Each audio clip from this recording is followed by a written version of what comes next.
Well, hello, my friends, and welcome back to Nuggets at Noon. I am in Tulsa, Oklahoma. What a beautiful day it's been. But I am with a very good friend of mine from Eastern North Carolina, Brother Charlie Daniels, my brother here. Anyway, Charlie is got a special gift. Now, some of you might know Charlie. His mom and dad were Carol and Evelina Daniels, and he has a sister that lives there in Bertie County, Florida. And anyway, we have just been so excited to be able to see him and his wife Sally here in Tulsa. But Charlie has a special gift, and I want to just read a scripture from you, or for you, in Exodus chapter 31. It said that the Lord spoke to Moses saying, "See, I have called by name Bezalel, the son of Uri, the son of Hur, of the tribe of Judah, and I have filled him with the Spirit of God in wisdom, in understanding, in knowledge, and in all matter of workmanship, to design artistic works, to work in gold and silver and bronze, in cutting jewels for setting and carving wood, and to work in all matter of workmanship. And indeed, I have appointed with him Aholiab." And it goes on. Now, these two men were chosen to design and build the tabernacle. This is where Charlie comes in. God has given Charlie gifts and wisdom to build. What has he called you to build, Charlie? We build churches. That's what we build. Build churches. How many churches do you think you've built, Charlie? Hundreds. I'd just say hundreds. Hundreds. Yeah. Okay. And your dad built churches too, My didn't he? dad built churches. My dad would build them and minister at them. Uh-huh. And that's really where I learned to build. He'd make us work, me and my brother Danny, he'd make us work on the church. And you would think, being a preacher's kid, maybe you would be a preacher, but God did not call you to be a preacher. No, I never had any inkling of any call to the ministry. But you did feel called to build churches. Yeah, I did. Do you have any particular thing, or can you think of any particular thing that really inspired you to do this? Churches in particular. Well, the biggest thing was that I was going through a change in my life, and I'd been building houses and stuff on the Outer Banks.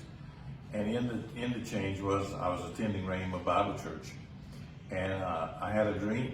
And in the dream, I saw that I would build their church, which was a huge church. It was 5,000 seats, 250,000 square feet. And I saw in the dream that I would do it. And in a matter of weeks, they came to me and asked me, would I do it? And I didn't have a relationship with them or anything. And I really didn't want to do it. And through a little bit of time and Sally coaching me, I was agreeable to do it. And that changed our life, direction-wise, where we were going. And then it was one church, and then another church, and then 5 churches, and then 10 churches. So your first church was a huge church. Yes. So God didn't call you to start little on a little church. Oh my. Well, so that was probably a really step of faith for you, was it not? Yeah. I mean, it was. I always say that I was young enough and dumb enough to try, and so I was willing to try. And they were willing to invest faith in me that I could do it. I was 31 years old at the time. And to take all that responsibility I didn't have a business behind me or anything. I just did it. So would you say that for those watching, and there's people with different professions and different gifts, what would you suggest to them from your experience? I mean, not everyone's called to be a preacher. No. Not everyone's called to be a missionary. Not everybody's called, to teach a Sunday school class. But what kind of suggestion would you give to people that might be watching that have gifts in their life, but they just feel maybe a little inhibited that, hey, I'm not standing before 1,000 people or 2,000 people, but God can use them? Yes. I got a good story that just happened with me. There was a young man that when I went to work at Rhema, he was very talented with his hands. I always saw great things for him. And he was supposed to go and serve the Hagans, and served them individually. And he didn't want to do it. And him and I prayed about it, and he took the job. Well, the other day he came to see me, and he said, I've been thinking about retiring, but the Lord said I'm not done yet. All these years, he has done what God told him to do. Mm-hmm. He has served the Hagans. That means clean the leaves off their yard. That means whatever is to it. And I was so inspired by it, because here is a man who's unassuming.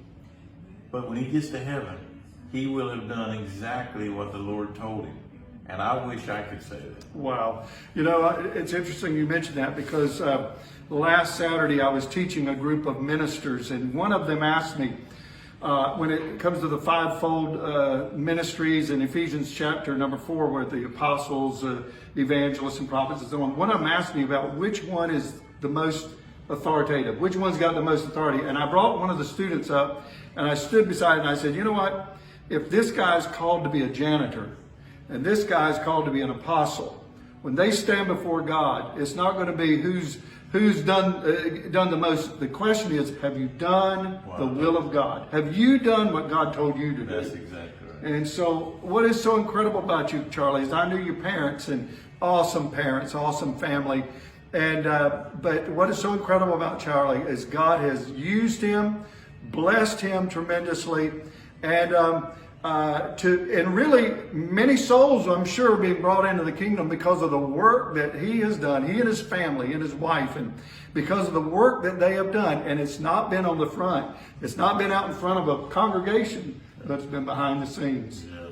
I want to thank you, Charlie, for joining with us, and we thank you for being with us again. And I want to remind you that we'll be back here on Monday, not tomorrow, but we'll be back here on Monday. God bless you.